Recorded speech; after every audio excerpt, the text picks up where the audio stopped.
मतलब हाँ जी। 20 दिन के लगभग का समय हो चुका है, केवल 4 मांगे जो मुख्य तौर पे किसान मांग रहे हैं, अभी तक कोई समाधान नहीं। 20 दिनों में पहली बार कोई अधिकारी आश्वासन देने के लिए आया, क्या कुछ कहेंगे?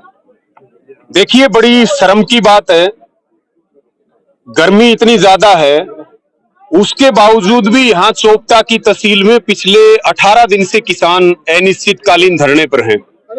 आज किसानों ने मजबूर होकर के अगला फैसला लेने के लिए आज यहाँ पर किसान पंचायत भी की और 2 घंटे तक तहसील का सांकेतिक तौर पे काम बंद किया। कृषि विभाग के अधिकारियों से बातचीत हुई है यहाँ पे और तय हुआ है कि परसों जो है तहसीलदार, डीडीए और किसानों की कमेटी बैठ करके बात करेगी। और हमने भी अधिकारियों को और सरकार को ये कहा है कि बातचीत से समाधान निकलते हैं और हम बातचीत में विश्वास रखते हैं। जो किसानों की 2020 की मांग है मुआवजे की, 2022 की बीमा क्लेम और मुआवजे की मांग है, जो सीएससी सेंटरों के बीमे रिजेक्ट हुए हैं और 31 मार्च को किसानों को क्लेम मिलना चाहिए। आज लगभग 2 महीने ऊपर हो गए, लेकिन बीमा कंपनियां एक दिन भी 73वें घंटे भी फार्म एक्सेप्ट नहीं करती, एक दिन बाद भी प्रीमियम नहीं लेती तय तारीख के बाद, लेकिन किसानों को 2 महीने बाद भी क्लेम नहीं है, उनकी फसलें चौपट होगी। तो ये हमारी मांगे हैं और परसों मीटिंग होगी और हम उम्मीद रखते हैं कि किसानों की बात को सुना जाए, इन मांगों को माना जाए। और बातचीत से समाधान नहीं निकलता है तो फिर यहाँ की जो भारतीय किसान यूनियन की कमेटी है, पदाधिकारी है, वो कड़े फैसले लेंगे, कड़ी रणनीति बनाएंगे और जैसी भी जरूरत पड़ेगी, चाहे वो पूरे हरियाणा की जरूरत पड़ो, आसपास के जिलों की जरूरत पड़ो या हजारों किसानों की जरूरत पड़ो, यहाँ के किसानों को न्याय दिलाने के लिए भारतीय किसान यूनियन और हम सब प्रतिबद्ध हैं। चाहे जितना भी समय लगे, किसान इस आंदोलन को जीत करके जाएगा। कहीं ना कहीं ये नहीं लगता कि धरना प्रदर्शन करने के बाद ही प्रशासन की, सरकार की आंखें खुलती है, क्योंकि इससे पहले कोई भी अधिकारी नहीं आया यहाँ पे? देखिए, सरकार है नहीं हरियाणा में, सरकार की जगह हरियाणा में सर्कस चल रहा है। धरने प्रदर्शन करने के बाद सरकारों की आंख खुलनी चाहिए, लेकिन हरियाणा में जो गठबंधन सरकार है वो ऐसी सरकार है कि वो आंदोलन की बात भी नहीं सुनती। 18-20 दिन हो चुके हैं, मुख्यमंत्री यहां जनसंवाद करने आए, हर तहसील में एक एक आंदोलन चल रहा है, सरपंचों के आंदोलन चल रहे हैं, आशा वर्करों के आंदोलन चल रहे हैं, लेकिन पुलिस के माध्यम से सरकार गुंडागर्दी करती है। हमारे साथ संतोष बेनीवाल जी हैं, इनको नजरबंद किया गया जब तक मुख्यमंत्री यहां रहे। बड़ी गांव में किस तरह से उनका बहन नैना का अपमान किया गया, किसानों पे अबूबसर में लाठियां मारी गई, मुख्यमंत्री ने यह तक कहा कि इनको उठाओ, पीटो, फेंको, इनको मारो। मुख्यमंत्री ने तमाम तरह की ऐसी हरकत की तो जनसंवाद तो हो जाता। ये धरने लग रहे, आंदोलन चल रहे, इन्हीं की बात सुन लो। और एक एक जिले में मुख्यमंत्री को 7-7, 8-8 हजार शिकायतें मिल रही हैं।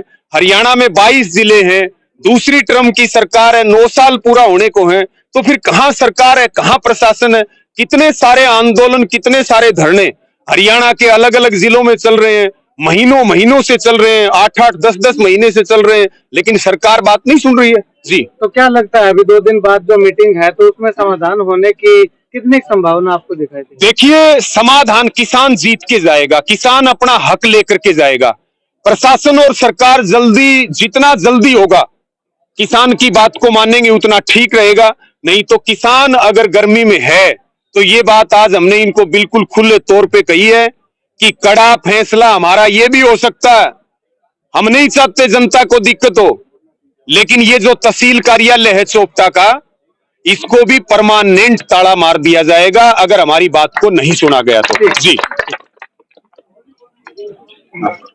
मैम, किसानों को प्रदर्शन करने के लिए आए हैं, लगातार आप जो है वो पहले दिन से आपका सपोर्ट, समर्थन, सहयोग रह रहा है। आने वाले समय में किस तरह की जो है वो आपकी एक्टिविटीज के अंदर भागीदारी रहेगी? देखिए, मैं भी एक किसान की बेटी हूँ और आज मैं किसानों के समर्थन में खड़ी हूँ।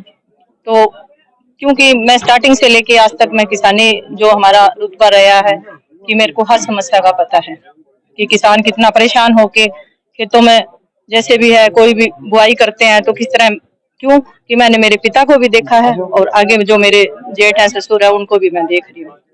जो आज किसान खड़े हैं अपनी मांगों के लिए खड़े हैं। इनकी जो मांगे हैं वो बहुत ही जायज है।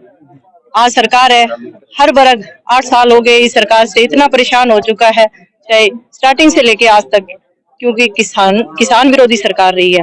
13 साल 13 महीने तक किसान पहले भी धरनों पे बैठे, उसके बाद में 700 से ज्यादा लोगों की जैसे भी हमारे किसानों की शहादत देनी पड़ी। उसके बाद में जो 3 काले कानून लेके आए थे उनको वापस लेने का, फिर भी आज फिर किसान बैठे हैं। सरसों की बुआई करवा दी, ऑनलाइन सारा सिस्टम करवा दिया। आज खरीदने की बात आई तो ये कह रहे हैं कि सरसों के अंदर तो सीलन आई पड़ी है। तो मैं सरकार को ये पूछना चाहती हूँ कि जब ऑनलाइन सारा करवाया था उस टाइम इनको पता नहीं था कि ये खरीदनी भी पड़ेगी।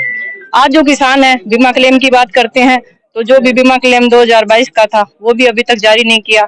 और आगे तो जो सिस्टम दिख ही रहा है कि सरकार इतनी निकम्मी हरकतों पे उतर चुकी है, क्योंकि जो मुख्यमंत्री महोदय की सीएम साहब के जो भी प्रोग्राम हुए जनसंवाद किए, अरे मैं इनसे पूछना चाहती हूँ कि आप इतने अच्छे हो तो आपको जनसंवाद करने की जरूरत नहीं है। जनसंवाद करने होते तो 8 साल के अंदर क्यों नहीं आए? आज इनको ये पता दिख रहा है सामने कि जो ये आम जन है वो आपको सत्ता से बाहर करने का काम करने वाले हैं। तो आज जो ये घर घर जाके जनसंवाद करना, ये करना, वो करना, ये एक राजनीतिक सिस्टम बना रखा है इन्होंने कि जो भी है बरसाती मेंढक की तरह आते हैं और 5-6 महीने पहले निकलते हैं, और जो भी हमारे ग्रामीण हैं इनको बुलाने फुसलाने का काम करते हैं। तो मैं आपके माध्यम से सरकार को ये कहना चाहती हूँ कि जो भी हमारा कोई भी किसान वर्ग है या कोई भी आम नागरिक है वो समझ चुका है आपकी जो चालें हैं। कोई भी है, किसान वर्ग हो चाहे आम जन हो, कोई भी अब आपके बहकाव में नहीं फंसने वाला है और 2024 के अंदर इसका परिणाम आपको बहुत घातक होगा। सर थोड़े शब्दों में बता दीजिएगा, आने वाले समय में 2 दिन बाद जो मीटिंग होनी है अधिकारियों के साथ, उसमें अगर सही समाधान नहीं निकलता है तो किस तरह का जो है वो आगे रणनीति बनाई जाएगी? 5 तारीख से पहले बार अधिकारियों को ज्ञापन देने के बाद 5 तारीख को धरना लगाया था, वो अनिश्चितकालीन नाम दिया हमने इसको। कहने का मतलब दरी बिछाई है तो जो हमारी मांगे पूरी होगी तभी हम खड़े होंगे। और बार कल अगर परसों अगर डीडीए साहब कोई फैसला हमारा नहीं मानता है, बात नहीं बनती है, तो उसके बाद बहुत बड़ा हम फैसला लेंगे किसान, परंतु हम हमारी लड़ाई जीतने का काम करेंगे। परमानेंट तहसील परिसर को जो है वो रोकने का, तालाबंदी करने का ऐलान किया, इसके अलावा कोई और भी हथकंडे अपनाए जा सकते हैं? वो तो उस हिसाब से ही होगा। हम 20 दिन से बैठे हैं, ये काम हम दूसरे दिन भी कर सकते थे, परंतु नहीं, हम हमारे सिस्टमेटिक तरीके से कानून का हम सम्मान करते हैं। किसान है हम, हमें सब पता है, तो हम दायरे में रह करके करेंगे, परंतु कितना बड़ा करेंगे ये आप उसी दिन आपको सुनने में मिलेगा। जी के लिए आज से कैसे देखते हो आज का प्रोग्राम और आगे लोगों के लिए क्या मैसेज है? आज जैसे हमने बैठे थे 40-50 बंदे बैठते थे, परंतु इनको ये प्रशासन को लगता था भी इतने बंदे हैं ये, परंतु जब हमने कोई कड़ा फैसला लेने का मन बनाया और आज का जो हमने ये घोषणा की कि 2 घंटे के लिए हम तहसील को बंद करेंगे, तो आप देख लो कितने किसान आए हैं। अगर उस दिन भी हमारा